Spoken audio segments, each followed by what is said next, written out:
that? Because it is going to be a little bit of a shift.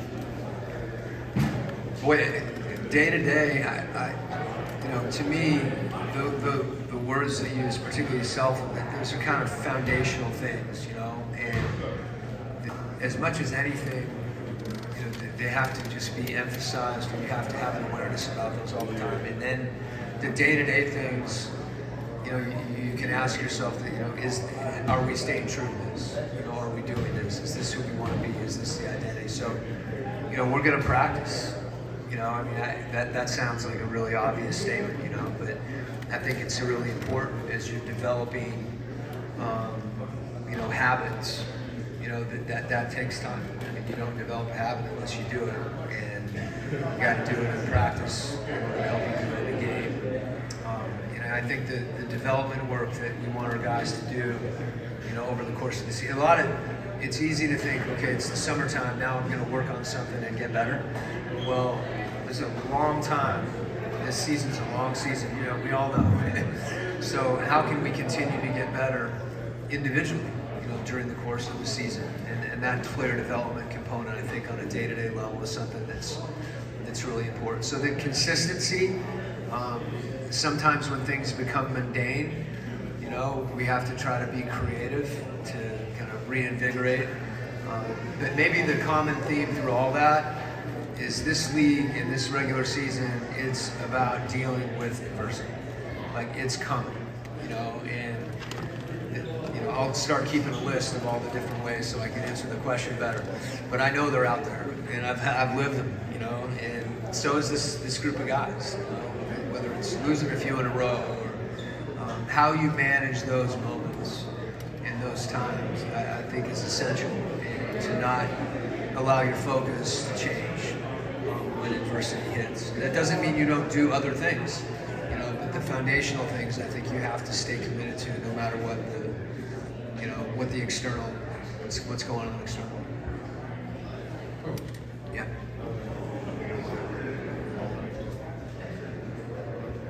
Hey Quinn, Next.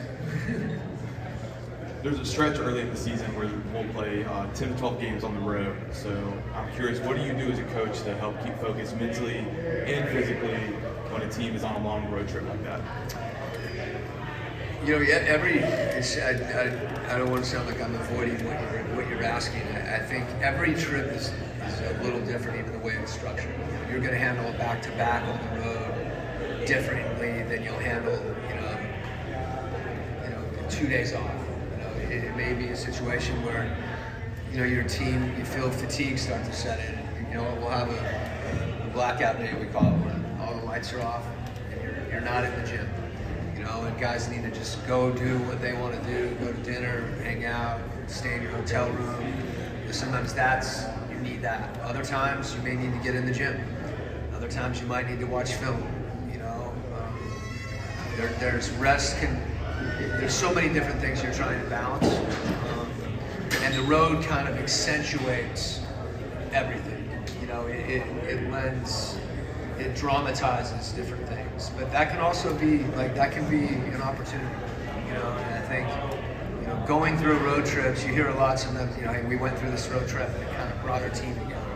We went through this road trip and it really split our team apart. So I think being mindful of that as a coach, and just a lot of this is just trying to keep a pulse of your team.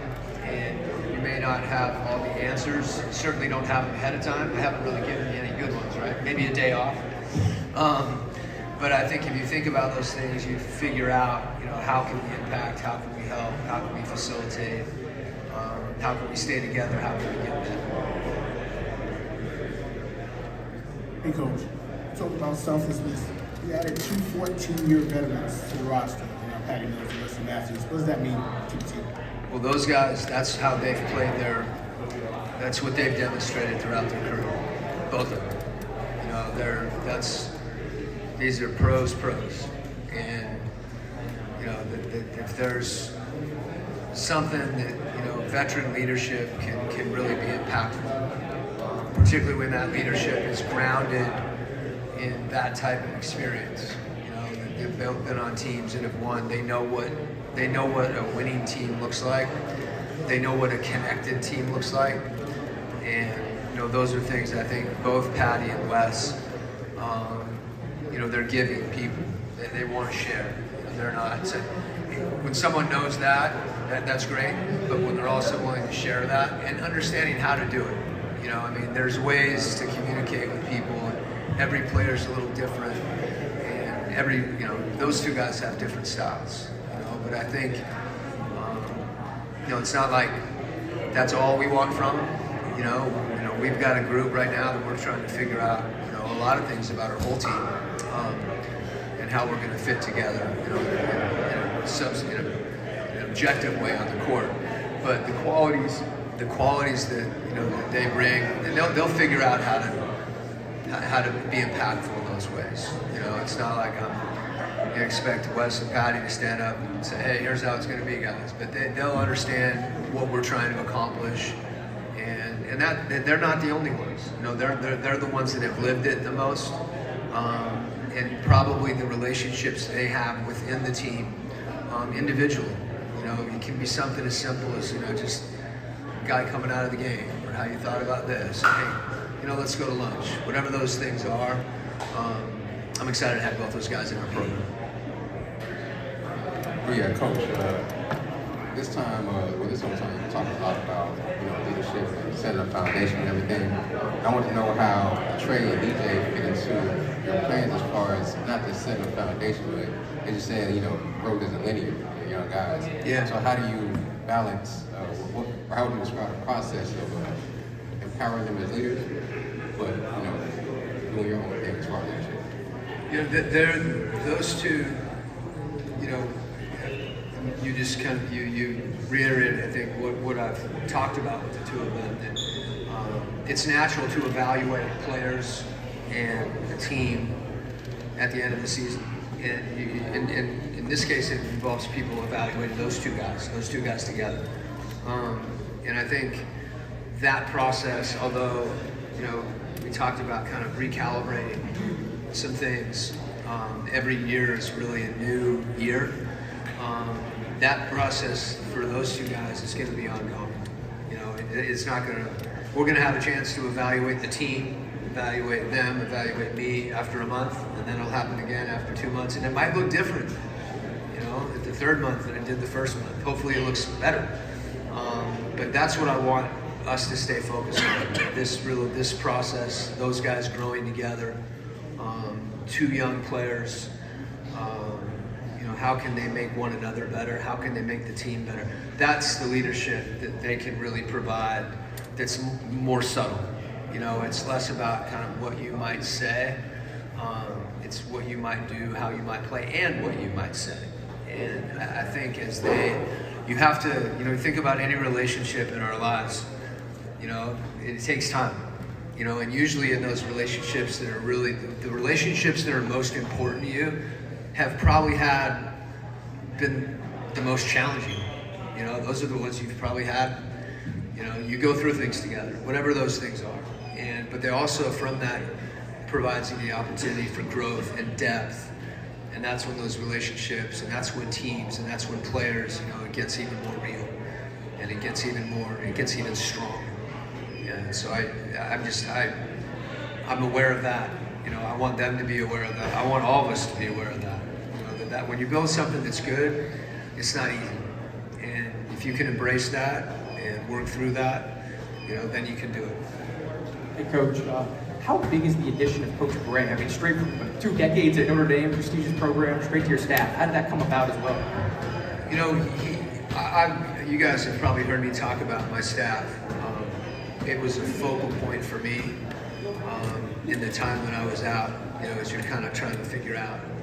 That's the thing I probably have the most control over, as a head coach, that hiring process and figuring out how to put that together. And it's also something, I've built 4 or 5 staffs over the course of my career, and then ongoing, even as guys leave, and move forward. So I'm excited about the group that we have. I think they're talented. It's a diverse group. It's a really relational group, and relational within our we knocked some walls down in our offices so that we couldn't see the court. I wanted everybody able to see the court. My office was way too big, so you can see the court through my office right now. I don't really need an office. The court is my office. If I'm spending too much time on my office, I'm probably not doing my job the way that I want to do it. So we've got a group that's good on the court and that's really connected to one another, and it's really talented from a basketball standpoint. The experience, you mentioned Coach Bray, Nike's 20 years at Notre Dame. Igor's been a head coach with the Phoenix Suns, with national teams. He's been an assistant multiple places in the league. Tony Lang's played in the league, was with me in Utah, has international experience. Brian Bailey is as talented as they come. Ron Norad was in Indiana last year. We got him here now. You can go down the line. Brittany Donaldson, I've talked a lot about with her experience, what she brings to us from an analytics standpoint, in addition to a player development standpoint. Jeff Watkinson, who's our director of player development, who's been with me for 20 years, has a strength and conditioning background. We can just keep kind of pounding out. Two young guys that both have D-League experience, Sanjay Lumpkin and Reg, which is kind of interesting because it's also valuable to have some younger guys be able to be on the court where those guys are, they're able to coach in a different way when you can actually guard somebody, and make that happen, or challenge them in that way. Hopefully they're not as good as our guys, but they can at least provide more resistance. So it's a group I'm really proud of, and I think the reason that it's so important to me is because I know how impactful it is. And someone like Coach Bray, his ability with the experience and success that he's had, to be able to have the humility that's requisite to be a part of a group and to help that group function in a unique way. He's someone, it's interesting that guys that have been head coaches, even other guys around the league, they value and understand the importance of having a coaching staff that not just gets along, but that connects. And there's a difference. You can get along. If you're connected, you can get through challenges. You can work together if you're connected.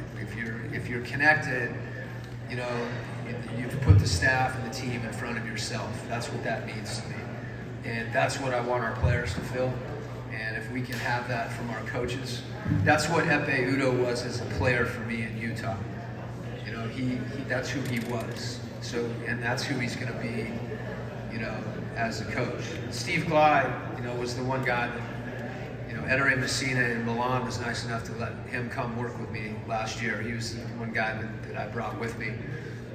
And he went back to Milan, to Italy at the end of our season to finish the season with them. Everybody's got unique talents. We started out with Mike Bray. I told you how I feel about Coach Bray, but you gave me an opportunity to talk about something that I think is really, really important. And I'm grateful that, Tony Wrestler in particular was one of the things that I talked about with him.